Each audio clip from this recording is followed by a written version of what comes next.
Hello दोस्तों, आज हम क्लास नंबर 50 में आ चुके हैं जिसमें जावा स्क्रिप्ट में हम आपको एचटीएमएल की सहायता से मैथ के कुछ ऐसे क्वेश्चंस बताएंगे जो हम पहले से पढ़ चुके हैं मैथ के अंदर। बट इसको किस तरीके से कोड से करने के बाद प्रोग्रामिंग में किस तरीके से कार्य करता है वो हम आपको यहाँ पे प्रोग्रामिंग के द्वारा सिखाएंगे।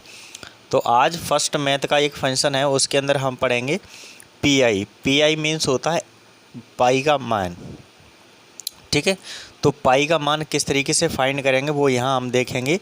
क्या होता है पाई का मान, या तो डेसिमल में 3.14 होता है या फिर फ्रैक्शन में आप सीधे से जानते होंगे 22/7 होता है। तो ये 22 स्लैश लगाए और 7 लिखा है 7। तो इस तरीके की वैल्यू आप देखे होंगे, तो ये आपको मिल जाएगी कहीं ना कहीं, आपको मैथ में आप पढ़ते होंगे वहाँ पे आपका यूज होता है 22/7। तो इस तरीके की वैल्यू को हम क्या बोलते हैं, पाई फंक्शन बोलते हैं। तो आज हम इसी का प्रोग्राम बना के आपके सामने लेकर के आएंगे, जो आपका प्रोग्राम बताएगा कि किस तरीके से एचटीएमएल की सहायता से जावा स्क्रिप्ट में पाई मैथ का पी फंक्शन पाई किस तरीके से वैल्यू को रिटर्न करेगा, और पाई की वैल्यू होती क्या है वो आपके सामने शो करेगा। 3.14 होती है। चलिए सबसे पहले चलते हैं अपन कहाँ पे नोटपैड पे, जिसकी सहायता से हम आपको प्रोग्राम रन करके दिखाएंगे और एक प्रोग्राम बनाएंगे जिसकी सहायता से पाई की वैल्यू को रिटर्न करेगा। तो सबसे पहले इस वीडियो के देखने के लिए सबसे पहले हमारे चैनल को सब्सक्राइब नहीं किया है तो प्लीज़ फर्स्ट टाइम देख रहे हैं तो इसको सब्सक्राइब कर लेना ज़रूरी है। ऑल बेल आइकन प्रेस कर लीजिए, जिससे आने वाली नोटिफिकेशन आपके पास सबसे पहले पहुंच जाएगी। इस वीडियो को like and share and comment कर दीजिए और फिर इस वीडियो को कंटिन्यू देखिए। फिर हम आपको दिखाते हैं कि मैथ फंक्शन के अंदर जावा स्क्रिप्ट एचटीएमएल के साथ में किस तरीके से रिटर्न पाई का मान किस तरीके से रिटर्न होगा। ठीक है, अब चलते हैं नोटपैड। तो सबसे पहले हम नोटपैड ओपन कर लिया है, जिसकी सहायता से हम आपको पीआई का फंक्शन का प्रोग्राम रन करके दिखाएंगे। तो सबसे पहले यहाँ पे मैं आपको एक चीज़ और दिखा देता हूँ। पीआई के अंदर ये पीआई का मैंने यहाँ पे डेफिनेशन रख लिया है। आप लोगों को जैसे नहीं पता है तो यहाँ से आप देख सकते हैं इस तरीके का। ठीक है, तो ये डेफिनेशन है, आपको जाना कुछ यूज नहीं है इसका, बस आपको पता होना चाहिए इसकी डेफिनेशन इस तरीके से। ठीक है, बाकी मैं आपको यहाँ पे अभी सॉल्यूशन दिखाऊंगा किस तरीके से इसको प्रोग्रामिंग करके किस तरीके से सॉल्व किया जाएगा।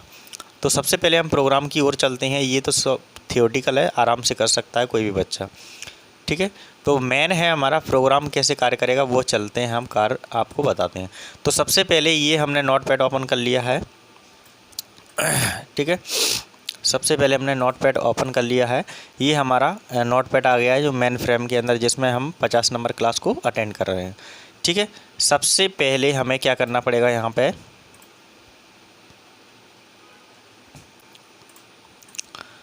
यहाँ पे जाने के बाद हम एक क्या ले लेते हैं, यहाँ पे हमने ये तो सारी चीज़ हमारी रखी हुई हैं वही हैं और कोई अलग नहीं है। ठीक है, यहाँ पर हमने HTML लिया है और HTML को क्लोज कर लिया है। ये तो हमारा बॉडी पार्ट है जिसके अंदर हमने क्या रखा है, येलो कलर रखा है बैकग्राउंड का, तो ये तो चलता ही रहता है।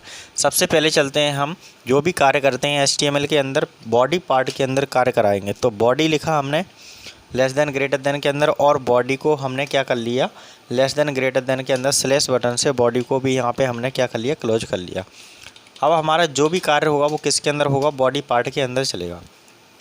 तो सबसे पहले मैं एक हेडिंग देता हूँ जिसकी सहायता से हमें समझ में आ जाएगा कि हम प्रोग्राम किस लेवल का बना रहे हैं। ठीक है, तो यहाँ पे हम जो प्रोग्राम बनाएंगे वो हमारा एक लेवल बताएगा कि किस लेवल का हम बना रहे हैं। तो यहाँ पे H1 दे दिया है हमने, और स्लैश के द्वारा वो H1 को हमें यहाँ पे क्लोज कर लिया जाएगा। ठीक है, अब यहाँ पे हम लिखते हैं जावा स्क्रिप्ट SCRIPT जावा स्क्रिप्ट मैथ, क्योंकि मैथ का फंक्शन यूज कर रहे हैं। डॉट किसका यूज हो रहा है, पीआई का, तो हमने यहाँ पे क्या ले लिया, उसके साथ में पीआई ले लिया। ठीक है, और उसके साथ में हमने यहाँ पे ले लिया पीआई का पाई, इसी को बोलते हैं पीआई को बोलते हैं पाई।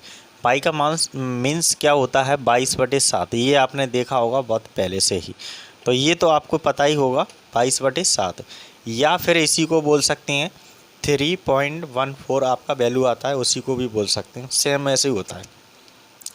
ठीक है, तो ये तो चीज़ें आपने देखी होंगी और करके भी देखा होगा, तो ये सारी चीज़ें आपको रिटर्न में मिल जाती हैं। अब चलते हैं नेक्स्ट आगे। यहाँ पे एक हम क्या लेते हैं, एक पैराग्राफ ले लेते हैं जिसके अंदर हमारा छोटा सा पार्ट डिनोट करेगा। ठीक है, तो हम पैराग्राफ में क्या लिखते हैं यहाँ पे, जैसे हम मैथ का फंक्शन अप्लाई कर रहे हैं तो मैंने लिख लिया मैथ कौन सा कर रहे हैं, पी, तो मैंने पी लिख लिया। कैपिटल में लिखते हैं क्योंकि जिससे हमें समझ में आए। उसके बाद हम जो भी वैल्यू लेंगे उसको हम क्या करेंगे, रिटर्न करेंगे। ठीक है, रिटर्न द रेशियो। ठीक है, रिटर्न द रेशियो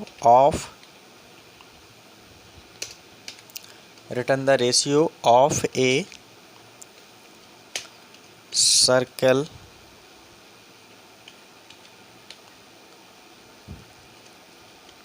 ठीक है, सर्कल सरकमफेरेंस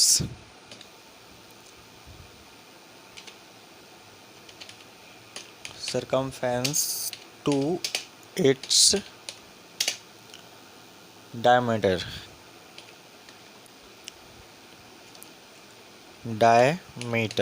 तो इस तरीके से हमारा एक रिटर्न करेगा वैल्यू को डायमीटर के अनुसार।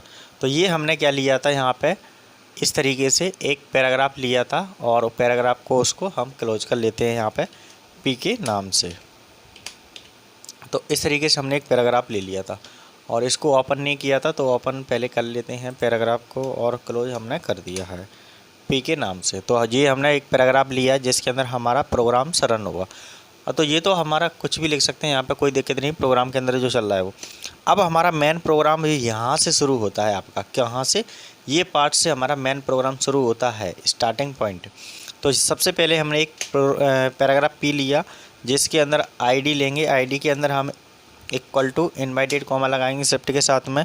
कैसी क्लास ले लेते हैं हम, डेमो नाम से एक क्लास ले ली और इसको पैराग्राफ को हमने क्लोज कर लिया पी के नाम से। यहाँ तक अपन करते आ रहे हैं अभी तक ये चीज़ें।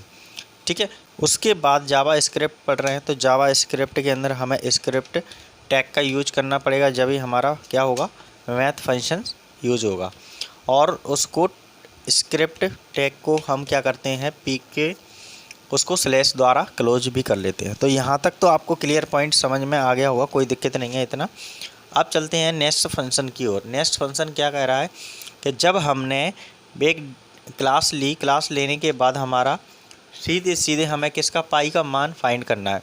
तो हमें कुछ नहीं करना है, सीधे सीधे फंक्शन को अप्लाई करके हम किसको यूज कर लेंगे, सीधे मैथ फंक्शन से यूज कर लेंगे। तो जावा स्क्रिप्ट में अपन आउटपुट के लिए क्या पढ़ते हैं, डॉक्यूमेंट डॉट गेट, ठीक है, बी वाई और आई और डी।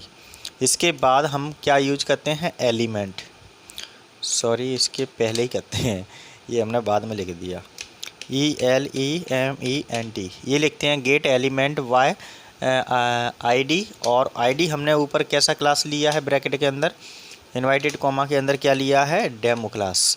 तो डेमो क्लास हमने ऊपर लिया है तो हमको यहाँ पे भी डेमो क्लास के अंदर ही पार्ट में रखना पड़ेगा। तो यहाँ तक तो समझ में आ गया होगा। फिर उसके साथ में डॉट लगाना है, कैसी क्लास है, हमारी इनर क्लास है जिसके साथ में हमने किसको जोड़ के रखा है, HTML के साथ में उस प्रोग्राम को रन करके दिखाएंगे। तो HTML प्रोग्राम को हम अप्लाई कर रहे हैं जिसकी सहायता से ये प्रोग्राम रन होगा। अब यहाँ तक तो इंक्लूड हो चुका है। इसके बाद थोड़ा सा स्पेस देना है, स्पेस देने के बाद आपको इक्वल टू लिखना है, फिर स्पेस देना है और यहाँ पे हमें कौन सा फंक्शन यूज करना है जो हम अप्लाई करना चाहते हैं। तो यहाँ पे हमने मैथ फंक्शन अप्लाई करना है, किसके साथ में, PI के साथ में, PI के साथ में। तो हमने यहाँ पे क्या ले लिया, PI का फंक्शन एक अप्लाई करके रख लिया। उसके बाद सेमीकोलन लगाया, सेमीकोलन लगाने के बाद हमारा स्क्रिप्ट क्लोज हो गया, बॉडी क्लोज है और HTML भी क्लोज है। तो प्रोग्राम हमारा मेन जो प्रोग्राम है वो वहाँ से नहीं है, यहाँ से प्रोग्राम यहाँ तक है बस, और कुछ भी नहीं है। बाकी तो आप ऊपर लिखोगे पैराग्राफ में तो वो शो हो जाएगा, हेडिंग में जो लिखोगे सेम वही शो हो जाएगा। तो ऐसा कुछ आपको ज़्यादा लिखना नहीं है, सिंपल प्रोग्राम बना दिया हमने। PI का मतलब हमारे पाई फंक्शन का वैल्यू रिटर्न करेगा ये सबसे पहले। ठीक है, तो यहाँ तक तो हो गया है। अब इसको फाइल में जा कर के क्या करना है, सेव करना है। तो फाइल में जाने से पहले हमें क्या करना पड़ेगा, फाइल के अंदर क्लिक करना पड़ेगा, देन उसके बाद सेव करेंगे तो सेव एज पे क्लिक करना पड़ेगा। तो ये हमारा डायलॉग बॉक्स ओपन होके आ गया। लेफ्ट साइड में टॉप पे हमारा डेस्कटॉप दिखाई देता है। तो ये फाइल हम बना रहे हैं उसका नाम लिखते हैं, आप अपने अनुसार रख सकते हैं, जो भी नाम रखना है हम अपने अनुसार रख लिया। आधार .html के साथ में उसको इंक्लूड कर दिया है। और यहाँ से जो फंक्शन हमने फाइल को सेव करके बनाया है वो सेव बटन की सहायता से इसको सेव कर लिया जाता है, यस। और उसके बाद ओके कर दिया, क्योंकि ये मैसेज लास्ट में इसलिए आया था, जो पाई फंक्शन यूज कर रहे हैं वो हमारा क्या है कि स्पेशल सिंबल है, तो अलग से वो उसका मैसेज शो कर रहा है। तो जो हमने फ़ाइल बनाई थी वो धार के नाम से बनाई थी, तो यहाँ आ रहा है, इस पर डबल क्लिक करेंगे तो हमारी जो फाइल बनी है वो हमारी यहाँ पे रिटर्न होकर के शो कर देगा। तो यहाँ तक तो हमारा कंप्लीट आ चुका है, ठीक है। अब इसको रन करेंगे तो यहाँ पे जो आपको लाइंस पट्टी दिख रही है इस पर राइट क्लिक करेंगे, अलाउ ब्लॉक कंटेंट करेंगे। ये हमारा सिक्योर डेटा पूछ रहा है, येस, उसको डेटा को हमने येस कर दिया। तो हमारा जो प्रोग्राम था वो रन होकर के आ रहा है, आपको दिखाई दे रहा है।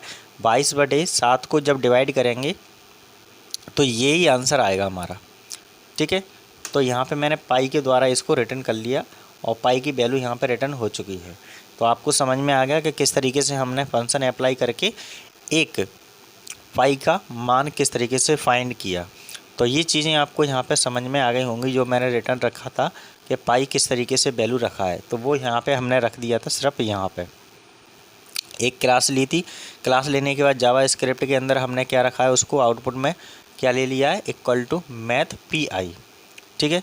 उसके बाद आपका PI का फंक्शन अप्लाई हो जाएगा, क्योंकि उसकी 22/7 की लिमिट रहती है, इसलिए। तो ये समझ में आ गया होगा किस तरीके से प्रोग्राम हमने बनाया और बनाने के बाद उसका आउटपुट हमने पाई की वैल्यू को रिटर्न कर दिया। समझ में आ गया। तो आज की वीडियो में आपको ये क्लियर पॉइंट हो गया होगा कि किस तरीके से हमने प्रोग्राम बनाया और बनाने के बाद हमारा जो प्रोग्राम बन के आया वो हमारा कंप्लीट हो चुका है। बिल्कुल पाई के मान को डिफ़ाइन कर दिया, जावा स्क्रिप्ट के साथ में रिटर्न वैल्यू को शो करके दिखा दिया। तो ऐसी वीडियो बने रही है हमारे यूट्यूब चैनल पर धर्मेंद्र 91 के अंदर, और प्लेलिस्ट में जाकर के सारी वीडियो 1 बाय 1 वॉच कीजिए। टेक्निकल करना है तो टेक्निकल की कीजिए, अदर करना है कोई भी सब्जेक्ट से तो वो अदर कीजिए, उसमें सारे हमारे प्लेलिस्ट डले हुए हैं, ठीक है। मैथ से रिलेटेड करना है, कंप्यूटर से रिलेटेड करना है, CPCT से रिलेटेड करना है, टेक्निकल से करना है, कोडिंग से करना है, सारे क्लासेस आपके पास वहाँ पे मौजूद हैं। सारी क्लासेस को अटेंड कीजिए। Thank you very much. फिर मिलते हैं नेक्स्ट वीडियो में। जब तक के लिए आप सारी वीडियो को 1 बाय 1 वॉच करते रहें। Thank you.